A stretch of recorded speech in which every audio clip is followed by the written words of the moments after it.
오늘 말씀은 요담과 아하스에 대한 말씀이 나옵니다. 요담과 아하스는 너무나도 비교되는 왕들이다. 요담은 여호와 보시기에 정직히 행했다. 2절 말씀을 보면 요담이 그 부친 우시아의 모든 행위대로 여호와 보시기에 정직히 행하였으나 했습니다. 정직히 행했고 그의 모습을 6절에 요담이 그 하나님 여호와 앞에서 정도를 행하였으므로 점점 강하여졌더라 했습니다. 요담은 하나님 앞에 정직히 행하였으나 백성들이 말을 안 들었다. 백성들이 배역한 길을 갔다. 이제 이런 기록들이 있습니다. 그렇지만 요담은 계속해서 어떻게 하느냐? 하나님 앞에서 정도를 걸어갔다. 백성이 따라오거나 말거나 그 백성들이 따라오고 말씀대로 살기 원했지만 그렇게 하지 않더라도 요담은 계속해서 하나님의 말씀대로 정도로 걸어갔다라는 겁니다. 요담이 정도로 걸은 이유, 그 모습으로 말미암아 이스라엘 나라가 어떻게 되느냐? 점점 강성해졌다라는 겁니다. 우리가 지금 우리의 상황이 어떠하든지 우리의 교회의 여건들이 어떠하든지 그것들을 보지 말고 우리는 여전히 뭘 보느냐? 하나님을 바라보고 그 말씀을 의지해서 정도를 걸어가야 한다라는 겁니다. 우리의 가는 길이 말씀 위에 있고 하나님 원하시는 대로 걸어가는데 우리에게 형통함이 없고 어려움이 있다 하더라도 여전히 우리는 뭘 해야 되냐? 여전히 정도로 걸어가야 한다라는 겁니다. 이 정도로 걷는 이 요담의 모습 가운데 하나님께서 어떻게 하시냐? 점점 강하게 하셨다라는 겁니다. 이 강하게 하시면 승리함을 얘기하는 겁니다. 우리의 영적인 모습 가운데 강함은 뭡니까? 죄를 이겨내는 것이고 성결함을 얻는 것이고 하나님 기뻐하시는 백성이 되는 것입니다. 그런데 우리는 영적인 것들을 구하고 영적인 것들을 바라보고 있지만 실제로는 우리 삶에 뭔가 형통하고 뭔가 잘 되기를 바라고 있다. 물론 그것까지 되어지면 좋지만 그것이 정도로 걸어가는 자에게 반드시 주어져야 될 조건은 아니다라는 거죠. 그래서 우리가 정도로 걸어갈 때 하나님 강하게 하신다. 뭘 강하게 하시냐? 이 영적 권세를 강하게 하시고 믿음의 도를 강하게 하시고 악한 것들을 물리치시는 능력을 더하시는 줄 믿습니다. 그래서 우리가 이 믿음을 가지고 정도를 걷는 거예요. 우리의 육신이 잘 되지고 돈을 많이 벌고 우리 범사가 형통하는 그것을 보고 이 믿음을 가지고 우리가 정도를 걷는 게 아니고 우리가 정도로 걸음으로 말미암아 악한 것들이 떠나가고 영적 권세가 강화해지고 하나님 나라가 확장되어져 갈 것들을 믿고 정도를 걷는 거예요. 그래서 어제도 우리가 말씀을 나눴지만 우리가 믿음의 길을 선택하면 뭘 세우게 돼 있다? 망대를 세우고 뭘 판다? 무릎 엉덩이를 판다. 망대는 복음의 파수꾼 역할을 감당하고 무릎 엉덩이 파는 것은 복음의 생수를 흘려보내는 것을 얘기하는 겁니다. 우리가 깨어나서 믿음의 망대를 세우면 우리로 말미암아 많은 사람들이 그 복음의 은혜 안에 그리스도 안에 돌아오게 되는 역사가 일어난다라는 겁니다. 이것을 볼 수 있기를 주의 이름으로 축원합니다. 그래서 우리는 어떤 길을 걸어가야 된다? 정도, 바른 길을 걸어가야 된다라는 겁니다. 또 우리 두 번째 나눌 것은 이 아하스의 모습 가운데 보기 원하는데 28장 1절에 아하스가 위에 나아갈 때 나이 20세라 20세의 왕이 되었는데 여호와 보시기에 정직히 행치 아니하고 여호와 보시기에 정직하지 않다. 바르지 않다는 거죠. 바르지 않다. 다시 말하면 정도를 걷지 않았다라고 볼 수 있는 거죠. 그 정도를 걷지 않고 어떻게 했느냐? 2절에 이스라엘 열왕의 길로 행하여 바알들의 우상을 부어 만들고 했습니다. 그런데 우리가 여기서 좀 잘 봐야 되는 단어가 있어요. 이스라엘인데 이스라엘. 그러면 유다는 하나님이 택하신 언약의 백성들이고 그 유다의 왕이 누구냐? 이게 아하스라는 거죠. 근데 이 아하스 왕이 유다의 왕인데 어느 왕처럼? 이스라엘 왕들처럼. 이스라엘 왕들은 어떻게 했느냐? 하나님을 배반하고 하나님을 배역해가지고 자꾸 죄의 길로 가는 겁니다. 그래서 우리가 지금까지도 보았지만 유다 왕들이 이스라엘 왕과 연합하거나 침묵하거나 그의 딸들을 데려오면 항상 이 죄의 악의 씨앗들이 생겨났다, 문제가 생겨났다는 거죠. 그러니까 하나님의 사람들이 인간의 사람들과 연합하는 것은 별로 좋지 않다라는 거예요. 우리는 어떻게 해야 되냐? 하나님의 뜻을 따라 하나님 기뻐하신 길을 걸어가야 된다는 겁니다. 그 이스라엘의 왕들의 길로 행하여 그 이스라엘 왕들이 어떻게 했느냐? 바알들의 우상을 부어 만들고 이것은 아하스가 한 행동이지만 결국 누가 하고 있었던 지금 듣고 있어요? 누가 하고 있었던 이스라엘 왕들이 하고 있었던 무슨 일을 했다고요? 예, 바알들을 부어 만들고 우상을 부어 만들고 4절에 또 흰놈의 아들 골짜기에서 분향하고 산당과 작은 산 위에서 모든 푸른 나무 아래에서 제사를 드리며 분향하며 예, 3절 또 흰놈의 아들 골짜기에 분향하고 여호와께서 이스라엘 자손 앞에서 쫓아내신 이방 사람들의 가정한 일을 본받아 그의 자녀들을 어떻게 했다? 불살랐다. 이 몰렉에게 드리는 하나님 가정에 여기시는 자녀를 몰렉에게 우상으로 바치는 태워 죽이는 자식을 태워 죽이는 이 가정한 일을 이 아하스가 행했다. 그 요담은 끝까지 정직한 일, 정도의 길을 걸어갔지만 이 아하스는 하나님 가정에 여기시고 하나님 버리신 이스라엘 왕들의 모양을 따라갔다라는 거죠. 이스라엘 왕들의 모양을 따라감으로 오히려 누구에게 맞느냐? 이스라엘 왕에게 맞는다. 이게 무슨 말이냐면요, 하나님 버리신 자, 하나님께서 죄인이다, 악하다, 버렸다라고 한 그 자들을 들어서 하나님이 자녀를 때리는 거예요. 그러니까 하나님의 자녀로 구별되어진 자가 세상 사람들에게 비웃음거리가 되어지고 세상 사람들은 말미암아 법적인 제재를 당하고 있는 이런 비참한 상황을 얘기하는 거예요. 근데 이게 꼭 지금 한국 교회의 모습 같죠. 세상 사람들에게 지탄받고 세상 사람들에게 손가락질을 당하는 세상의 법을 이겨내서 그것보다 더 초월해서 하나님의 법으로 정도로 걸어가는 자들이 되어야 되는데 오히려 어떻게 되느냐? 세상에 손가락질 당하는 자리에 있다는 거예요. 5절에 그러므로 그 하나님 여호와께서 아람 왕의 손에 붙이심에 요 동그라미 쳐보십시오. 5절에 아람 왕, 그 밑에 이스라엘 왕, 17절에 에돔 사람, 18절에 블레셋 사람, 16절에 아수르 왕. 우리가 방금 요담 왕에 대해서 얘기했습니다. 지금은 아하스 왕에 대해서 얘기하고 있지만 요담 왕 때에 하나님께서 어떻게 축복하시냐? 온 나라 가운데 강성하게 하시고 많은 나라가 그 앞에 엎드리게 하셨다. 우리가 지금까지 봐왔던 왕들이 하나님의 말씀대로 정도로 걸어가면 어떻게 합니까? 다른 나라와 이 열방에 있는 나라들이 조공을 바치고 그 앞에 엎드리고 그렇게 했다는 거예요. 그리고 5절, 27장 5절에 우리 앞장에 5절에 한번 보세요. 암몬 자손의 왕으로 더불어 싸워 이기었더니 그 해에 암몬 자손이 은 100달란트와 밀 1만석과 보리 1만석을 드렸고 제2년과 3년에도 암몬 자손이 그와 같이 드렸더라. 27장 5절에 뭐라고 합니까? 드렸더라. 조공을 드렸더라. 어떻게 했기 때문에? 싸움을 잘했기 때문에? 모략을 잘 짰기 때문에? 아니죠. 하나님의 바른 길, 그 정도를 걸어갔다라는 거예요. 그게 뭡니까? 신이가 그게 뭡니까? 그렇게 걸어가는 길을 뭐라고 합니까? 김태현, 그리스도의 길, 천정민, 신성경, 그 정도를 그래 뭐라고 합니까? 사모님, 그리스도, 진리, 박이삭. 그래, 말씀대로 걸어가는 게 말씀대로. 정도로 걸어간다. 바른 길이다. 바른 길. 뭐가 바르냐? 말씀대로 사는 길이 바른 길이다. 물론 그 말씀대로 사는 것이 누구를 따라가는 것이냐? 예수 그리스도를 따라가는 것이다 라는 거예요.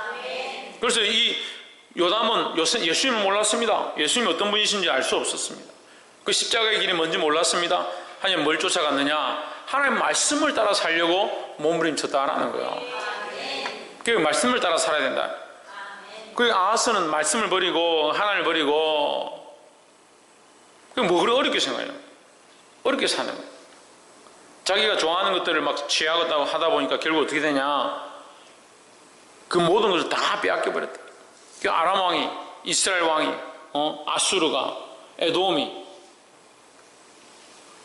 블레셋이 다 쳐들어와가지고 다 빼앗아 가버리는 그런 비참함까지 겪게 되었다.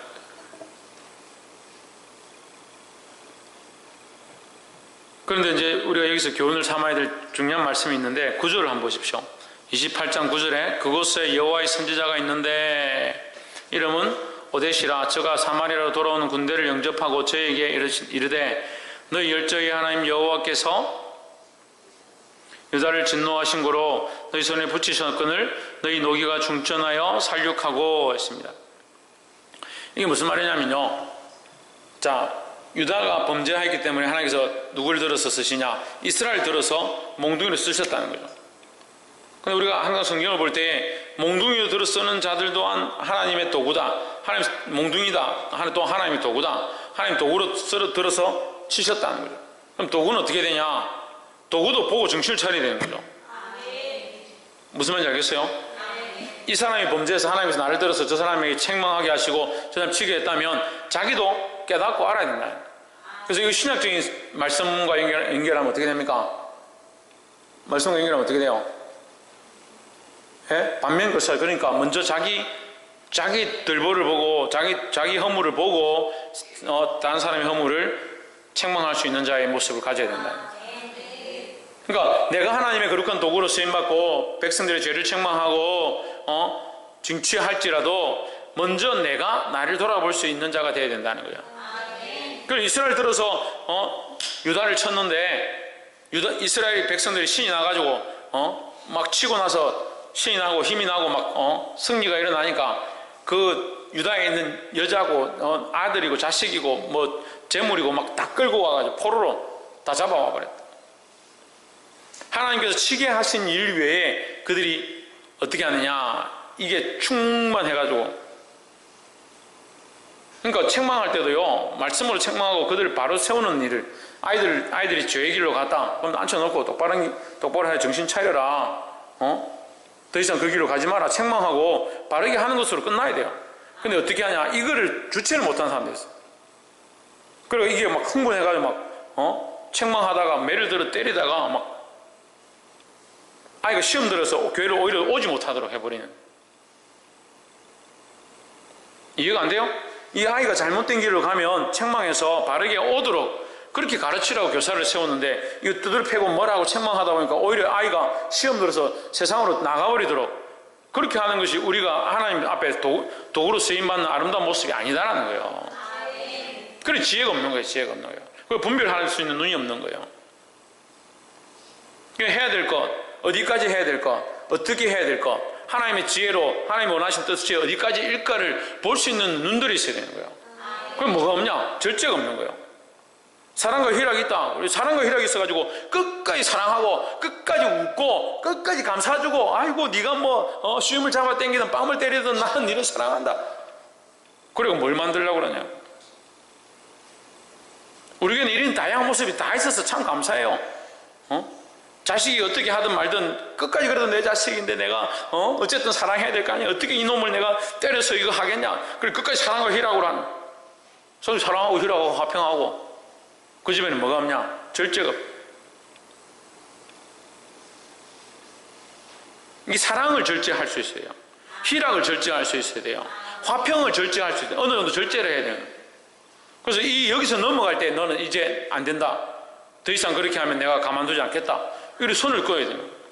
자기 자신에게도 자기가 이것에 대해서 책망하고 징계하고 군면할 때에 자기가 내가 이 이상을 하면 이 아이에게 상처가 되겠다. 여기서 절제해야겠다. 그건 지혜가 있어야지. 그걸 못하니까 끝까지 가가지고 아이 상처받아 다시는 교회 안 오겠다 하게 만들고. 지금 딱 이스라엘이 이런 꼴이죠. 도구로 들어 쓰셨으면 도구의 역할을 하고 유다를 정신 차리게 하고 자기들은 자기 자리로 돌아가면 되는 거예요. 근데 어떻게 하냐, 이게 막 흥분해가지고 막 다 잡아가고 다 끌고. 그러니까 하나님께서 그의 선지자를 세워서 책망하는 겁니다. 10절에 이제 너희가 또 유다와 예루살렘 백성들을 압제하여 노예를 삼고자 생각하는도다. 너희는 너희 하나님 여호와께 범죄함이 없느냐? 너희는 죄가 없느냐? 너는 죄가 없냐? 너도 죄인이고 저들도 죄인이지 않느냐? 이 말을 하는 거예요. 우리가 다 항상 죄인임을 알아야 되는 거예요. 자기가 죄인인 줄 모르니까 너는 잘못했다, 네가 그 정도에서 벗어났다, 너는 바른 길을 가지 않고 있다, 그거 자꾸 책망하고 자꾸 넘어뜨리는 데 힘쓴다. 그래서 이 사랑과 공의가 항상 주님 안에 공평하게 있어야 된다. 내 자식을 볼 때도 항상 사랑으로, 희락으로, 화평하로, 온유로 그렇게 하면 안 돼요. 그리스도의 온유는 어떠한 온유라 했습니까? 신희경, 박승리,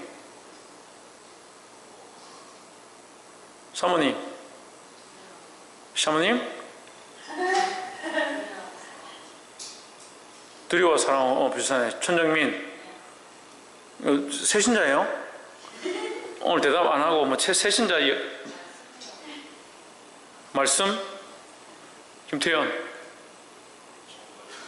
정도를 오늘 정도로 좀 맞아야겠네. 박창종, 박이사, 내가 분명히 이거 얘기했어요. 그리스도의 온유, 그 온유에는 반드시 뭐가 있다? 공의가 있다. 공의가 없는 온유는 온유가 아니에요. 죄를 짓고 사람들이 자기 마음대로 사는데 나는 온유하니까 저들 따뜻하게 덮어주고, 그래 아이고 담배 피고 그 술 먹고 너가 참 그래 너도 얼마나 힘들면 학교에서 얼마나 스트레스 받으면 문 앞에서 그래 담배 피고 있겠냐. 공의가 없는 온유를 가진 자가 뭐가 좋습니까? 근데 세상은 그런 사람들을 참 사람 좋다, 참 법 없이도 살 수 있겠네. 그럼 법 없이도 살지. 법 없이 막 끝까지 사랑하니까. 그건 온유가 아니에요. 온전한 온유는요, 반드시 공의가 있는 거예요.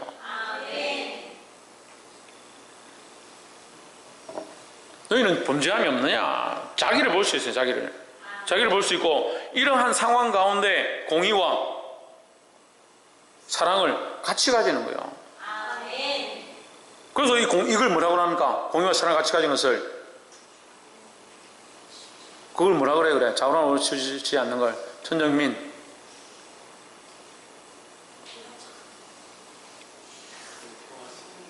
공평하신 하나님, 또 그래 공평의 저울을 가진 거죠. 공평의 저울을. 그래서 모든 문제에 대하여, 모든 상황에 대하여 항상 공평의 저울을 가져야 된다는 거예요. 왜 이러노?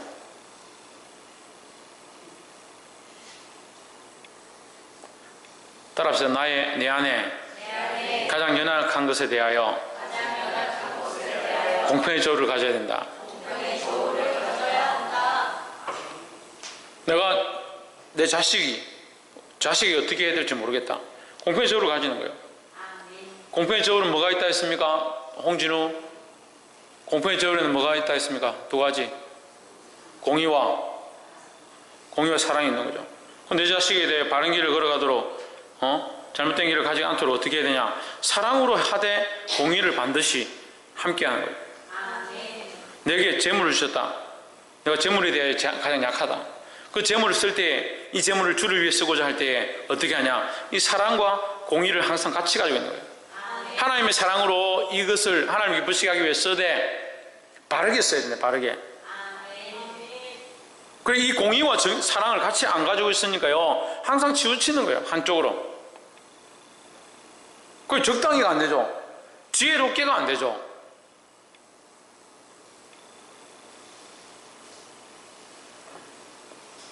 보게 되기를 소망합니다. 14절에 이에 병기를 가진 사람이 포로와 노력한 물건을 방백들과 온 회중 앞에 둔지라. 그리고 이스라엘 백성들이 참 그래도 이 선지자에게 순종하고 이 세워진 자들에게 순종하는 모습이 참 귀합니다. 그래서 그들 정신을 차리고 이러면 안 되겠다 해가지고 바로 이제 내어놨다. 그럼 뜻대로 하십시오. 15절에 이 위에 이름이 기록된 자들이 일어나서 앞에 선 사람들이 일어났다는 얘기죠. 포로를 맞고 노력하여 온 중에서 옷을 취하여 벗은 자에게 입히며 신을 신기며 먹이고 마시우며 기름을 바르고 그 약한 자는 나귀에 태워 데리고 종려나무 성 여리고에 이르러 그의 형제에게 돌린 후에 사마리아로 돌아갔더라 했습니다. 이게 뭐예요? 이게 어떤 모습이에요? 누구의 모습이요? 예수님의 모습이죠. 네, 왜 예수님의 모습인지는 모르겠지만 어쨌든 무조건 예수님 하면 된다고. 예수님의 모습. 누가복음 말씀에 성령이 내게 임하였으니 이는 가난한 자에게 복음이 전파되고 포로된 자에게 노임을 전하게 하고 눌린 자에게 자유함을 주게 하고자 합니다라고 했습니다. 예수님이 오신 이유가 뭐냐? 벗은 자와 포로된 자와 눌린 자와 굶고 있는 자들, 가난한 자들에게 그들에게 노임과 이 회복과 해방과 은혜를 주시고자 오셨다라는 겁니다. 그게 그리스도의 모습이죠. 그럼 누가 이것을 가져야 합니까? 내가 가져야 됩니다. 내가 사랑과 공의를 들고 이 예수님의 모습으로 가난한 자와 포로된 자들 가운데, 벗은 자들 가운데 나아가야 될 역할이 우리에게 주어졌다는 거예요. 네가 가라 하와이, 그게 아니고 내가 가야 돼. 내가. 말씀으로 물으면 대답도 못하면서 네가 가라 하와이는 질문도 안 해도 좋아가 먹었어요. 대인이 안 하면 무슨 말인가?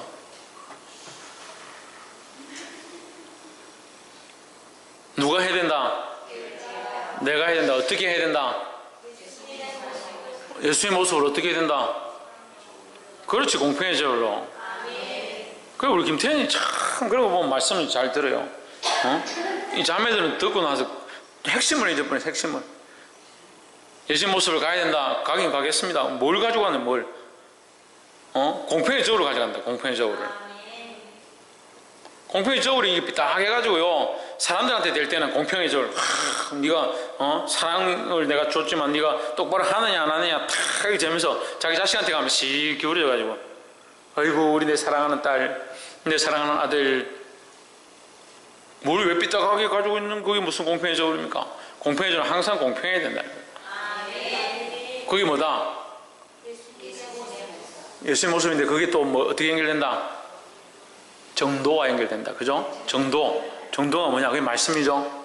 말씀이 정도죠. 정도가 뭐냐? 공평의 저울이라는 거예요. 그럼 이 공평의 저울을 가장 아름답게 사신 분이 누구냐? 예수 그리스도라는 거죠. 그게 다 연결된다는 거예요. 그 연결시키고 연결되어지도록 삶을 우리가 거기에 모티브를 맞춰야 되는데, 이게 왜 연결이 안 되냐? 자꾸 따로 보니까 연결이 안 되는 거예요. 따로 가지고 있으니까 연결이 안 되는 거예요. 삶에 적용하지 않으니까 연결이 안 되는 거예요.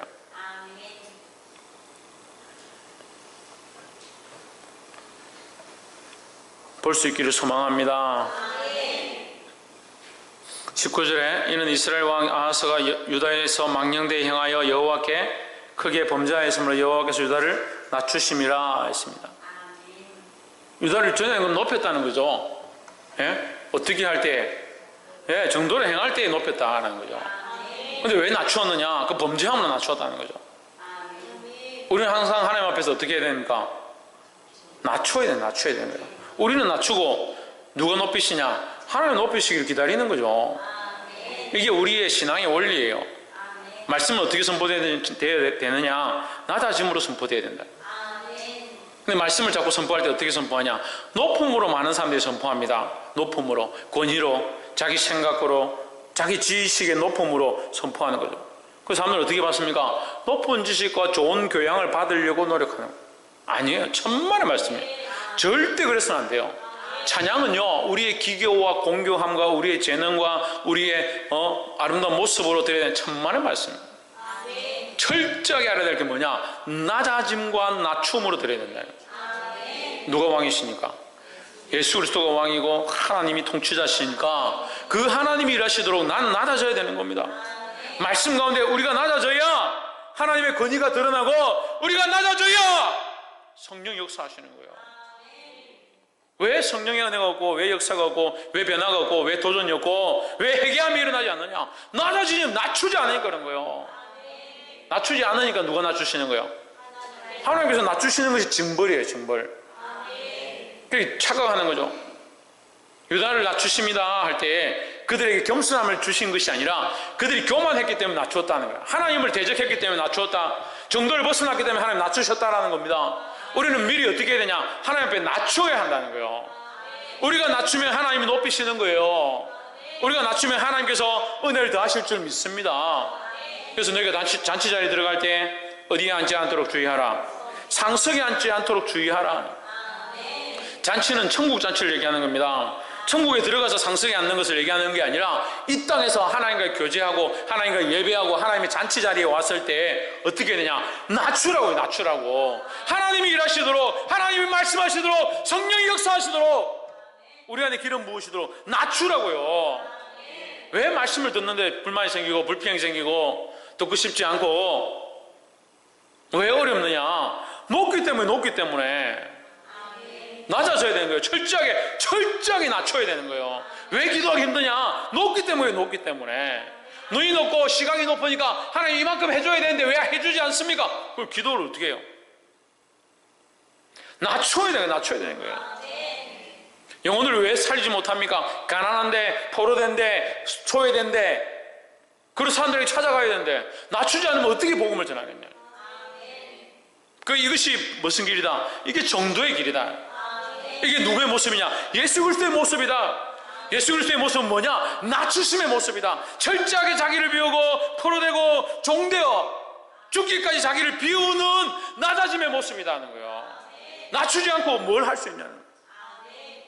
하나님 우리를 강제로 낮추시기 전에 먼저 자기를 비우고 순종하여 낮아지시기를 주의 이름으로 축복합니다.